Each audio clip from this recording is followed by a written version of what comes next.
हाँ, 12th MP board के वो विद्यार्थी जो 2025 में अपना 12th बोर्ड का एग्जाम देने वाले हैं, उनके लिए एक खबर ये है कि जो टाइम टेबल दिसंबर में या दिसंबर के भी बाद आता था, वो इस बार अगस्त में ही आ गया है।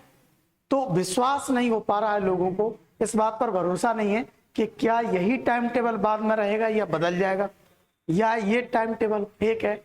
ऐसे कुछ सवाल बच्चों के दिमाग में चल रहे हैं और चलना लाजमी भी है। क्योंकि जो टाइम टेबल दिसंबर में या दिसंबर के बाद आता था, वो अगस्त में आ गया है। तो बच्चों को लगता है कि इतने दिन पहले टाइम टेबल डिसाइड करना मतलब कुछ तो गड़बड़ है। तो मैं आज आपको बताना चाहता हूं कि वो टाइम टेबल क्या है और क्या वो बदलेगा या नहीं बदलेगा। देखते रहिए। तो टाइम टेबल पहले मैं साइंस के विद्यार्थियों के लिए बताऊंगा, उसके बाद दूसरे सब्जेक्ट वाले विद्यार्थियों के लिए भी अलग से। पहले साइंस का देखते हैं। पर साइंस के विद्यार्थियों को मैं आपको बता दूं कि ये 6 तारीख को यानी 6 अगस्त को 6 तारीख को यानी 6 अगस्त के दिन ये टाइम टेबल रिलीज किया गया है। ये टाइम टेबल, पहला सवाल जो आपका है कि टाइम टेबल फेक है क्या, तो मैं आपको बता दूं ये टाइम टेबल फेक नहीं है अभी। क्योंकि इस टाइम टेबल को मैंने, आप ऊपर जगह देख पाओगे, mpbse.nic यानी एमपीबीएससी की साइट से निकाला हुआ है। ये साइट पर डला है और अभी अपलोड हुआ है। मतलब इतना तो तय है कि ये टाइम टेबल अभी फिलहाल तो सही है और सही जगह से आया है, इसमें इसलिए कोई गलती जरूरत नहीं है। अगला कि टाइम टेबल है क्या, तो ये आपकी फरवरी में ही परीक्षा करवाने के मूड में है इस बार। 25/2/25 इस दिन आपका इनके मुताबिक हिंदी का पेपर होने वाला है।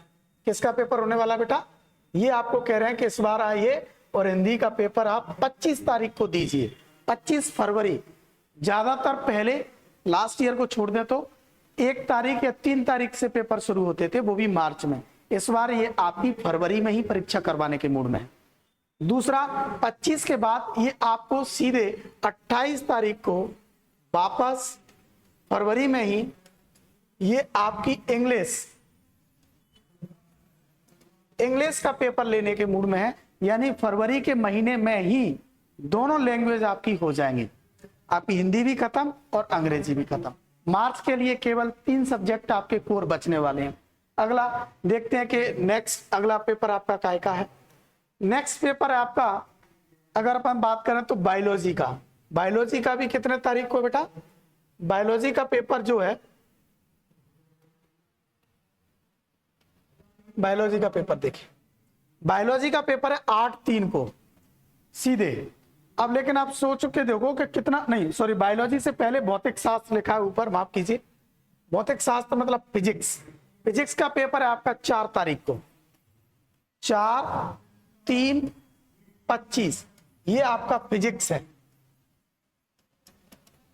ठीक, फिजिक्स का पेपर 4 तारीख को है। तो पहली बार आपको खुशखबरी वाली बता देता हूं, पिछले 3-4 साल से लगातार फिजिक्स में मात्र 1 दिन का गैप मिल रहा था। ठीक, इंग्लिश के बाद में 1 दिन का गैप और डायरेक्ट फिजिक्स। इस बार थोड़ा सा सुकून है आपको, 28 के बाद में 1, 2 और 3 यानी 3 दिन के रिवीजन के लिए आपको मिलने वाले हैं पूरे फिजिक्स में। तो थोड़ा सा कूल रहिए, अच्छा है। उसके बाद अगला है सीधा बायोलॉजी का। बायोलॉजी का है 8 तारीख को, यानी 8/3/25 को आपकी बायोलॉजी होने वाली है। ठीक, बायोलॉजी वाले ग्रुप के लिए 4 पेपर हुए हैं, उनका केमिस्ट्री बचा हुआ है मात्र। और अगला जो है वो है 17 तारीख को सीधा केमिस्ट्री का। 17 यानी केमिस्ट्री में तो भर के छुट्टी दी हुई है। 8 के बाद सीधा 17 यानी पूरा 9, 10, 11, 12, 13, 14, 15, 16, 17, समझ रहे हो। एक अद्भुत 9-10 दिन का गैप है, बढ़िया। 8-9 दिन खूब पढ़िए, 1 दिन में भी 1 यूनिट पढ़ोगे, रिवीजन करोगे तो आराम से आपका सिलेबस हो जाएगा। बीच में भी अद्भुत तरीके से बहुत अच्छे नंबर आ सकते हैं।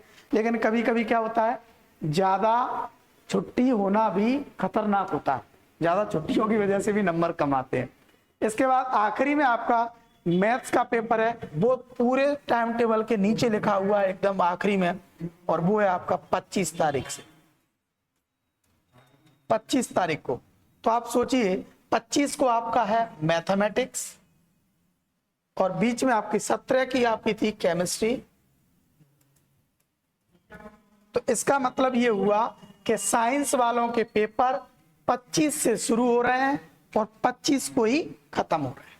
ठीक, बायोलॉजी वाले बच्चे इसमें 17 तारीख को फ्री हो जाएंगे, लेकिन मैथ वाले बच्चों को आखिरी में मैथ का पेपर देना पड़ेगा। और जिन लोगों का मैथ बायोलॉजी दोनों है वो लोग भी 25 तारीख को फ्री हो पाएंगे। मतलब 1 महीने आपके पूरे पेपर चलने वाले। अब मुद्दा ये है, आपने कहा कि 2-3 सवाल थे, पहला फेक, तो फेक तो नहीं है, क्योंकि अगर ये फेक होता तो मैं आपको इतनी जानकारी विस्तृत नहीं देता। दूसरा, क्या ये बदलेगा? तो हाँ, इससे मैं इंकार नहीं कर सकता, इसकी पॉसिबिलिटी है, कोई बड़ी बात नहीं है। पिछले कई सालों में ये देखा गया है कि टाइम टेबल आता है और आने के बाद उसमें थोड़ा बहुत परिवर्तन होता है।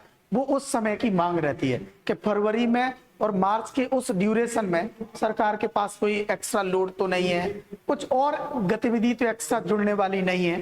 तो उस स्थिति के हिसाब से अगर कोई बदलाव ऊपर नीचे हुआ तो ये संभव है, ये लॉक नहीं कर सकते। लेकिन फिलहाल अभी ये वेबसाइट पर डला हुआ है तो 99% यही आपका टाइम टेबल रहेगा। इसलिए अभी से बिल्कुल बड़ा शुक्रिया अदा करिए सरकार का, जिसने इतने दिन पहले टाइम टेबल दे दिया। आपके पास बढ़िया माइंड सेट करने को तैयार ही है, माइंड सेट से पढ़िए, मस्त रिवीजन करिए।